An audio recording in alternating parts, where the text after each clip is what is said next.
In today's Microsoft Flight Sim news video, we've got plenty of awesome aircraft, some payware, some freeware, from the PMDG 737 and their latest development update, bringing you a soul screenshot and plenty of information, to Aeroplane Heaven with their payware Afro Lancaster and the first official screenshots of that in development, to a vintage Boeing airliner, the Boeing 247D from Wing42, to quite possibly the highlight of this video in my opinion, the Freeware C-17 by Delta Simulations that has slipped underneath my radar, but I've just stumbled upon it and it looks absolutely amazing. Let's get right into it, but before we do, you know what to do, be sure to like, comment and subscribe, it really does help me out. But without further delay, let's get right into it.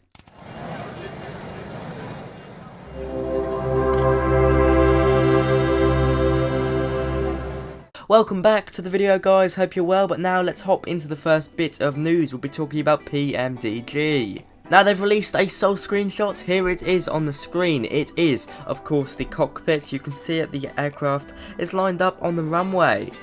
But we're not really looking outside, we're looking down at the displays. Now, looking on the displays, you can see we've kind of got that radar terrain view, i.e. red for high elevation, yellow for medium elevation, and black for low elevation, I guess. This is the EGPWS. Most of you will be familiar with the GPWS, which is Ground Proximity Warning System.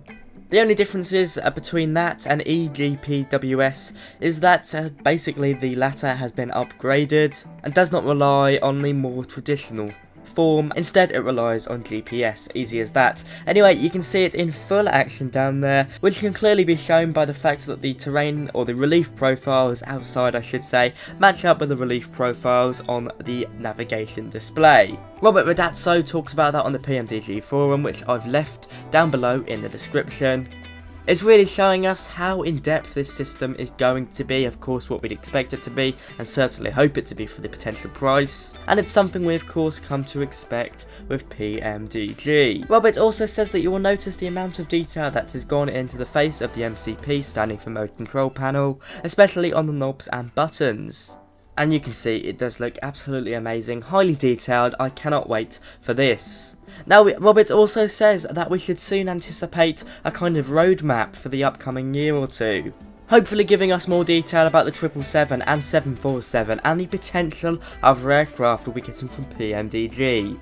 Now last year we had a video, or indeed I believe it was a stream, with Robert talking to the Microsoft Flight Sim developers, and he said that the aircraft he's working on he has in models on his desk, and he held up the 757. I love that aircraft, so I really am holding out hope for it. But of course we'll have to see, hopefully we get this roadmap of sorts very soon. But nonetheless, it's nice to see that progress is going full steam ahead with the 737, and hopefully we'll for sure see this by this year. I imagine we would do, because it looks really advanced even in its current state. Keep it up, PMDG. Now we move over to a news story that caught my eye on MicrosoftFlightSimAddons.com. You can find a link in the description, with Wing42 and their Boeing 247D, which is a 1930s airliner.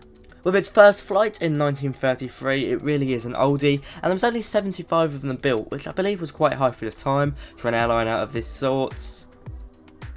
But of course, still a very rare aircraft, and it even saw some sort of military service, I believe. Now what caught my eye here is according to this news article, which itself stems from a stream with the Flying Fabio, is that this aircraft will feature historically accurate 1930s/1940s radio.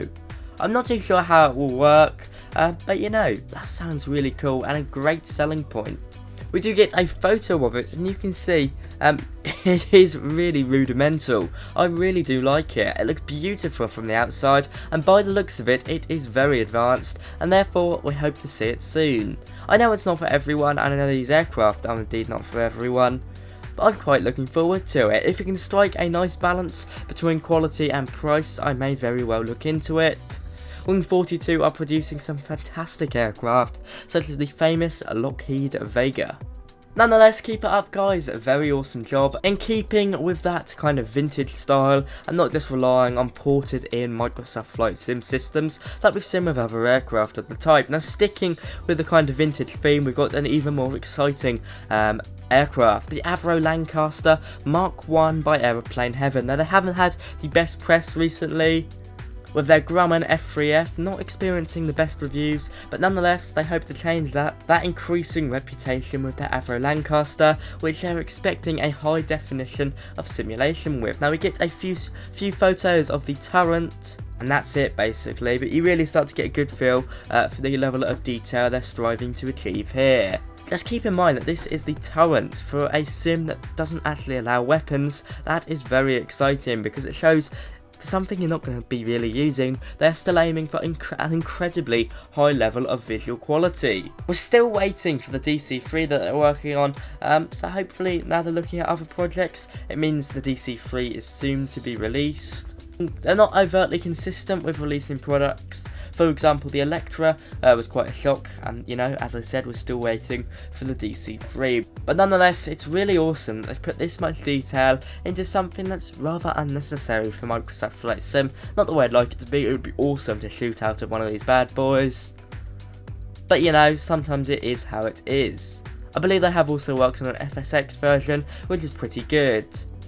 Sticking with the military theme, we move over to the freeware project of the video by Delta Simulations. I've linked their Discord in the description. It's always very important to support new developers like this. They have done a superb job of developing this aircraft so far, and I'm just sad I didn't see it earlier. I have seen the previous version, so I'm not completely unknown to this project, I guess, but I've frankly only just joined their Discord server and was amazed by the progress they're making. From inside the cockpit, where they seem to be making good progress, to this awesome little video we've got of an assault landing, which I guess is just on rough terrain in a short distance. I can't wait to see the new version of this, and it is freeware at the end of the day, so the totally new model and texturing is much appreciated, and I wish them all the luck with this. And it's nice to see they're also working with the Aerodynamics KC-10.